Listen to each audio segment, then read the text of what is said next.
सभी को नमस्कार बच्चों। आज हम प्रकाश के परावर्तन अध्याय में गोलीय दर्पण से संबंधित जो हमारी परिभाषाएं हैं उसके बारे में अध्ययन करेंगे। तो सबसे पहले हमारी परिभाषा है वक्रता केंद्र। इंग्लिश में इसको बोलते हैं सेंटर ऑफ कर्वेचर। गोलीय दर्पण जिस खोखले गोले का भाग होता है उस गोले के केंद्र को गोलीय दर्पण का वक्रता केंद्र कहते हैं। इसे कैपिटल C से प्रदर्शित करते हैं। इसी प्रकार वक्रता त्रिज्या, ये भी सेम ही है डेफिनेशन।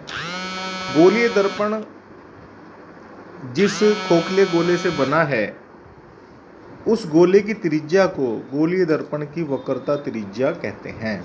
इसको हम कैपिटल R से प्रदर्शित करते हैं। उसके बाद आता है दर्पण का ध्रुव। गोलीय दर्पण के जो परावर्तक तल के मध्य बिंदु को गोलीय दर्पण का ध्रुव कहते हैं। इसे P से प्रदर्शित करते हैं। P मतलब पोल। उसके बाद आता है मुख्य अक्ष, प्रिंसिपल एक्सिस। गोलीय दर्पण के ध्रुव तथा वक्रता केंद्र को मिलाने वाली रेखा दर्पण का मुख्य अक्ष कहलाती है। रेखा PC, रेखा उसको कहते हैं जिसके कोई दो एंड पॉइंट नहीं होते। तो ये हमारा जो है मुख्य अक्ष कहलाती है।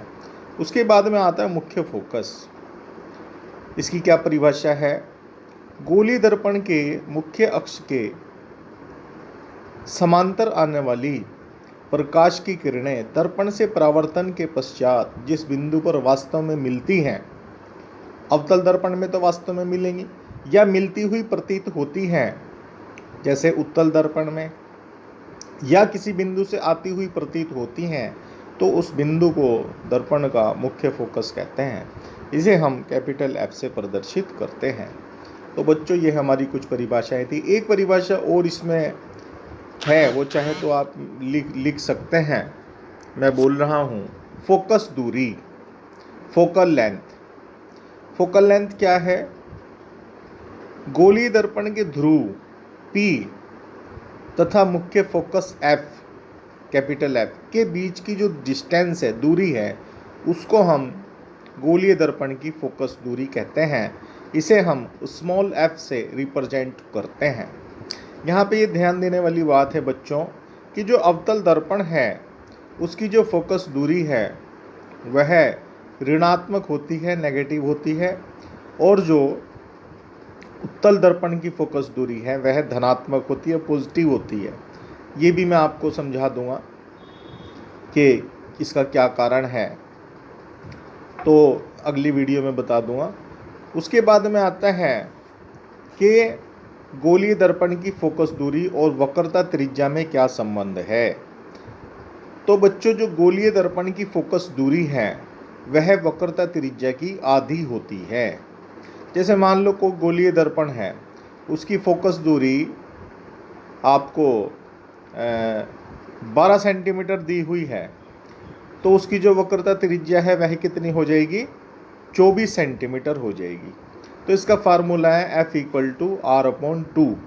या सपोज वक्रता त्रिज्या दे रखी है 40 सेंटीमीटर और हमें कहा है कि भाई आप इसकी फोकस दूरी निकालिए। तो फोकस दूरी के लिए आप फार्मूला लगा सकते हैं F = R/2। तो 40/2 यहाँ से 20 सेंटीमीटर ये आ जाएगी। तो इस प्रकार से इसके कुछ छोटे छोटे न्यूमेरिकल भी आते हैं, वो आप ध्यान से कर लेंगे। इसके बाद में इसमें आता है 2-3 टॉपिक और हैं, उसके बाद ये अध्याय समाप्त हो जाएगा आपका। इसके बाद में आता है कि गोलीय दर्पण के द्वारा जो प्रतिबिंब बनते हैं उसकी कितनी स्थितियां हैं। तो जो अवतल दर्पण से प्रतिबिंब बनते हैं उसकी 6 स्थितियां हैं। 5 जो हमारी प्रथम स्थिति हैं उसमें प्रतिबिंब जो बनेगा वास्तविक बनेगा और उल्टा बनेगा, क्योंकि आप जानते हैं कि वास्तविक प्रतिबिंब जो बनते हैं हमेशा वो उल्टे बनते हैं। और जो हमारा 6ठी स्थिति है उसमें प्रतिबिंब जो बनता है आभासी बनेगा। आभासी प्रतिबिंब आप जानते हैं सीधा बनता है हमेशा। इसी प्रकार उत्तल दर्पण के द्वारा प्रतिबिंब बनाने की क्या स्थिति है, उसमें केवल एक ही स्थिति है। तो ये दोनों चीज़ें मैं आपको नेक्स्ट वीडियो में समझाने का प्रयास करूँगा। सभी का धन्यवाद।